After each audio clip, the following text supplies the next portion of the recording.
Nesse vídeo eu vou ensinar como mover um personagem com o clique do mouse. Essa é uma mecânica que dá para utilizar tanto em jogos de RPG quanto em jogos de estratégia em tempo real.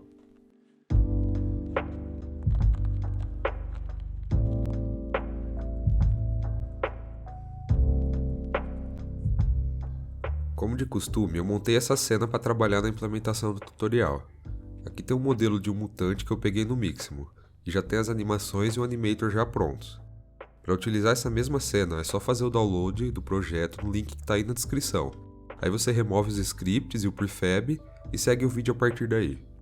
Se você não quiser baixar o projeto, não tem problema, é só adicionar um cubo no lugar do modelo e da marcação que vai funcionar da mesma forma.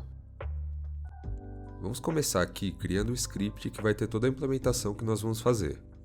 Eu vou chamar ele de GoToClickPosition. Aí é só adicionar no modelo ou no cubo se você não estiver usando esse mesmo projeto. A primeira coisa que nós precisamos fazer aqui é obter a posição do ponteiro, já que é para essa posição que o personagem vai se mover. O Unity tem uma variável que dá a posição da tela em pixels, porém essa posição não corresponde à coordenada do mundo do jogo, que aqui no caso é tridimensional. Então nós vamos usar o método ScreenPointArray, que converte a coordenada da tela para o mundo do jogo e retorna um raio que sai da posição da câmera em direção à posição onde foi clicado. Aqui no script é só escrever o método e passar a coordenada da tela para ele converter. E aí pegar o retorno, que é o raio. Com esse raio, nós vamos usar a técnica de Raycasting para detectar a posição que foi clicado no chão. Se você não conhece essa técnica, eu tenho um vídeo aqui no canal explicando em detalhes como ela funciona. Aqui nos parâmetros do método, o primeiro parâmetro é o raio, depois as informações da colisão, a distância do raio, que aqui no caso vai ser infinita porque nós não sabemos onde o player vai clicar, e por fim a layer que o raio vai atingir. Agora é só passar a posição que o raio atingiu para um vector 3.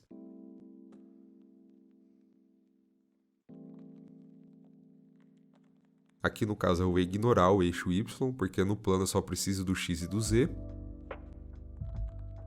Para finalizar, o movimento só acontece quando o mouse é clicado, então eu vou colocar um if aqui com o input do mouse 0.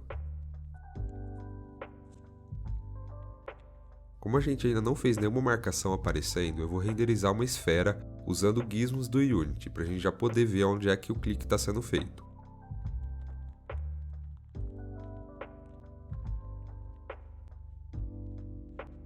De volta aqui para o editor, eu tenho que criar a layer para o chão.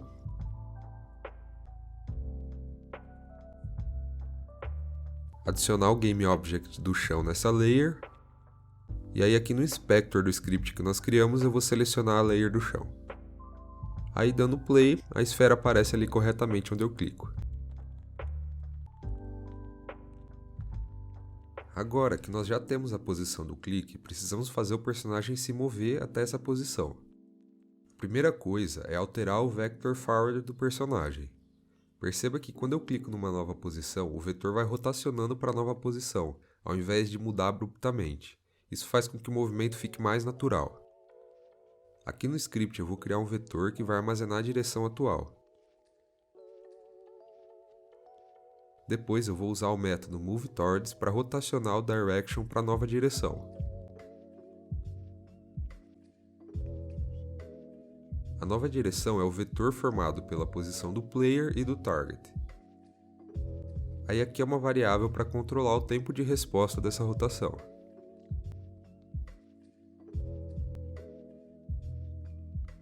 Aí depois é só setar o direction no forward do personagem. Agora com a direção já apontando para o alvo, nós precisamos deslocar o personagem nessa direção. Basta somar aqui o vector forward e multiplicar por uma velocidade.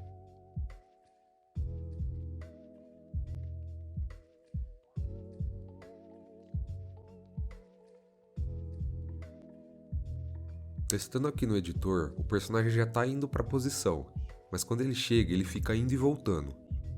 Isso está acontecendo porque não tem nenhuma condição de parada quando ele chega na posição. Vamos então definir uma distância mínima para ele se mover até parar.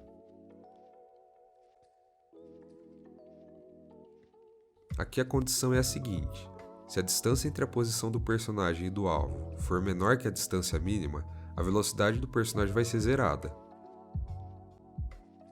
Caso contrário, ela assume um valor máximo, para ele começar a se mover novamente. Aqui, para dar um efeito de aceleração, eu vou fazer uma interpolação linear que vai fazer a velocidade máxima variar gradativamente.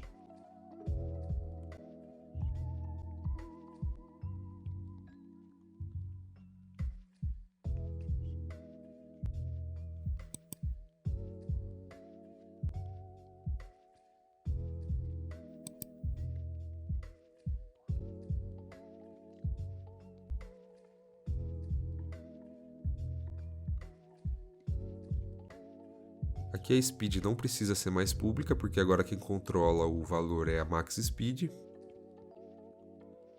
E aqui no start eu vou inicializar o target e o direction.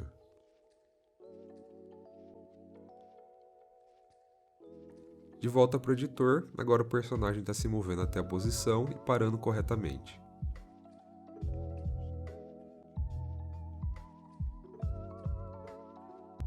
A marcação do clique é bem simples de fazer. Aqui nos assets, se você baixou o projeto, tem a textura do X. É só arrastá-la para a cena, mudar a cor dela, aí criar um script, adicionar no X e arrastar de novo aqui para o projeto para poder criar o prefab. No script da marca, ela vai ficando transparente até desaparecer. Para fazer isso, eu vou alterar o alpha do sprite.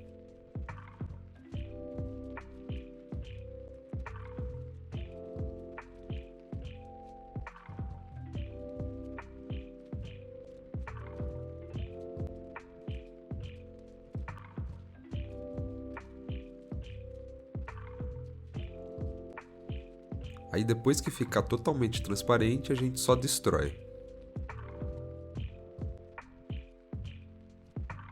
Aí aqui no script GoToClickPosition, nós declaramos um objeto para o prefab da marca. Instanciamos ele na posição do target.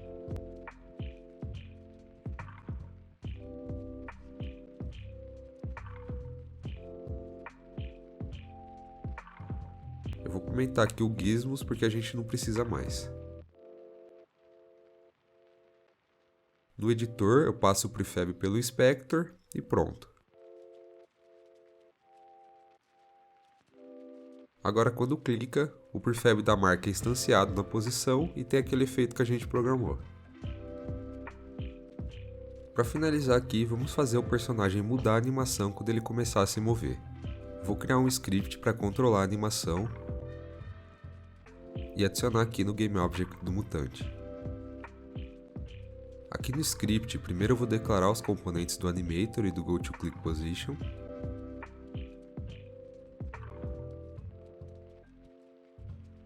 Aí pelo componente do GoToClickPosition eu acesso a velocidade e checo se é maior que 0.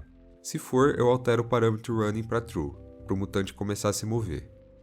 Caso contrário, eu deixo ele False e ele volta para o estado de Idle.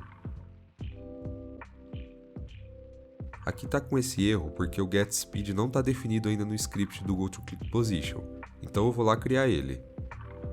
O que ele vai fazer é simplesmente retornar a velocidade atual do personagem.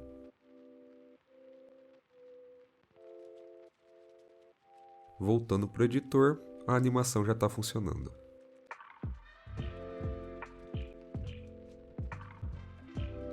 Não se esqueçam de mexer aqui nos parâmetros no Inspector para ajustar bem a forma como você preferir para o seu jogo. Então é isso, espero que vocês tenham gostado do vídeo. É muito importante que você deixe o like, compartilhe e se inscreva no canal. Isso fortalece muito a nossa comunidade e me possibilita continuar trazendo esses tutoriais que vão ajudar vocês a criarem jogos incríveis. Muito obrigado e até a próxima.